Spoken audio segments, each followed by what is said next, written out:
Snowblower. No people. No, it's clear.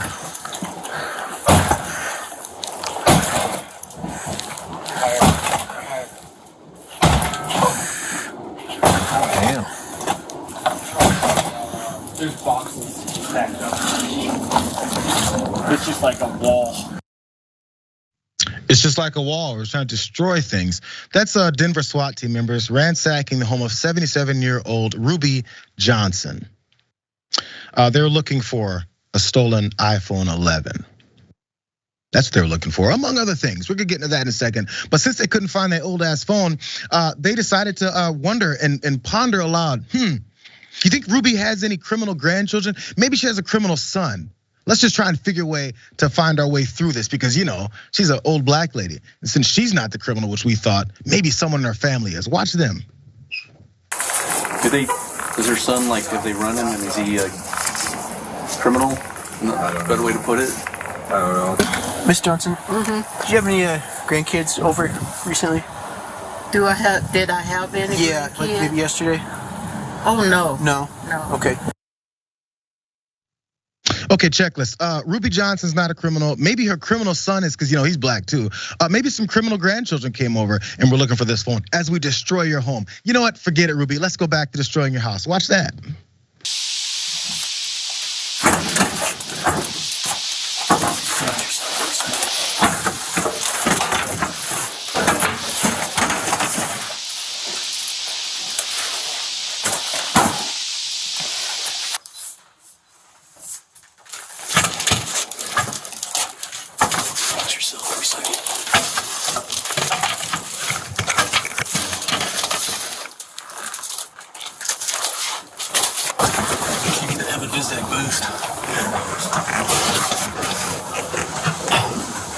See how there's dust all over those planks? I took my hand and wiped one. There's no way somebody walked it through there. Anything, Nate? All right, we're gonna call it good. We're gonna call it good. Is there anything, Nate? Is there anything happening here as I stand on the back of her chair, her random dining room chair? Who cares? Let me put my 200-pound ass on top of folks' furniture as I reach into the attic to try and find something, anything, because this is pretty damn embarrassing. Weird.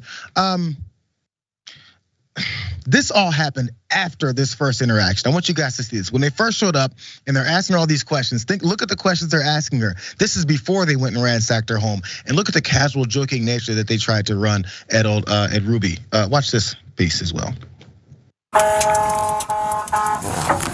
Anyone inside 5380. Denver Police Department with the first one. You come to the door with your hands up. As far as I have a seat back, do you have anything on you you're not supposed to? Do you have any guns or knives? No. Oh no, I don't have. Come sit back here. We're gonna tell you what's up. So nobody else is in the house, man? No, nobody else is in the house. Okay, so they got a search warrant for your house. Okay, there was some evidence that they believe is in the house.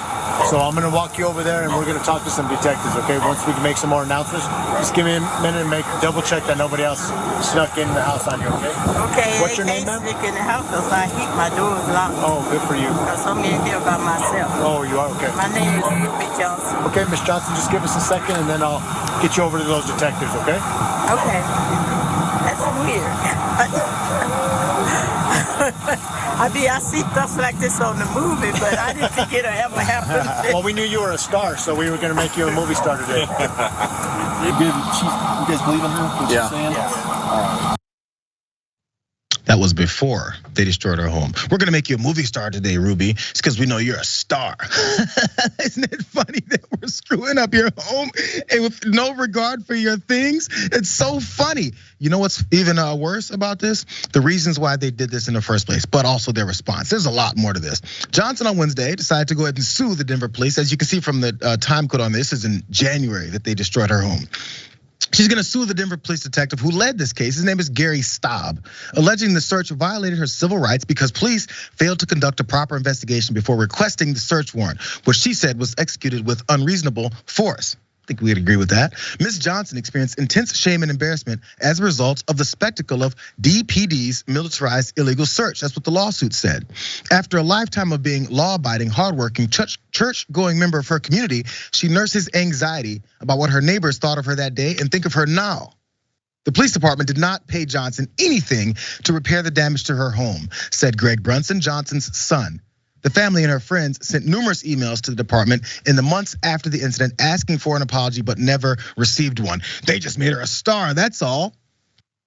Now, how about the origins of why they were even there in the first place? This is the worst part. The search warrant followed a report of a truck stolen at 6:45 in the morning on January 3rd from a Denver hotel. The owner of the truck said that there were 5 handguns, a rifle, 2 drones, $4,000 in cash, and an iPhone in the vehicle when it was stolen. That's according to a copy of the search warrant provided to the Denver Post by the ACLU of Colorado. Pause for a second. This guy who called the cops said, "Hey, police, my truck's just been stolen. I've got a rifle, 5 handguns, a couple of drones, and $4,000 in cash chilling in his truck that got stolen. Can you help me?" And I wonder, maybe they asked him, the question was, what the hell are you doing with $4,000 in cash, 5 guns, a rifle, and a couple of drones? What are you planning, bro? No, what they did was they went, let's spring into action, do everything you want us to.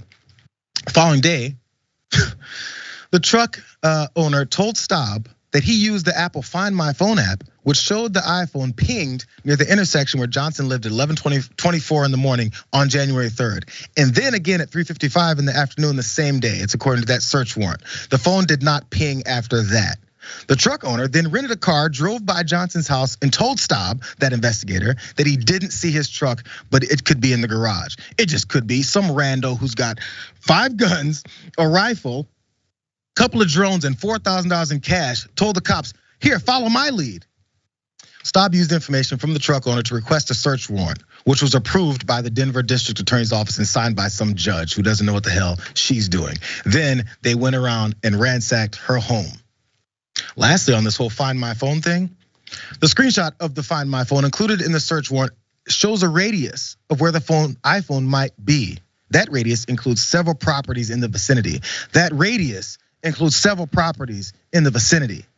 The screenshot offered no basis to believe McDaniel's iPhone was likely to be inside Ms. Johnson's house, rather than on any of several neighbors' properties or discarded on a nearby street by passing drivers, what the lawsuit states. Really weird how that works. So some rando who has all this stuff in his car, got it stolen, then went and did his own investigation, called the cops and said, hey, I have this investigation that I've done that means absolutely nothing. Can you come and then destroy someone's house over it? And he said, yes, right away, sir. And when they walked up and saw Ruby Johnson, they said, are you a criminal? Do you have guns and weapons? Is your son a criminal? Maybe your grandchildren are criminals. It doesn't matter. Some rando with all of this stuff in his car, we're believing and running off of his lead. So she's suing the hell out of them. Taxpayers are gonna have to pay for it, and they're gonna go on and do it again the next time. The police chief then decided to apologize once this story actually got bigger. That's when they apologized. Too late, bro. Too late.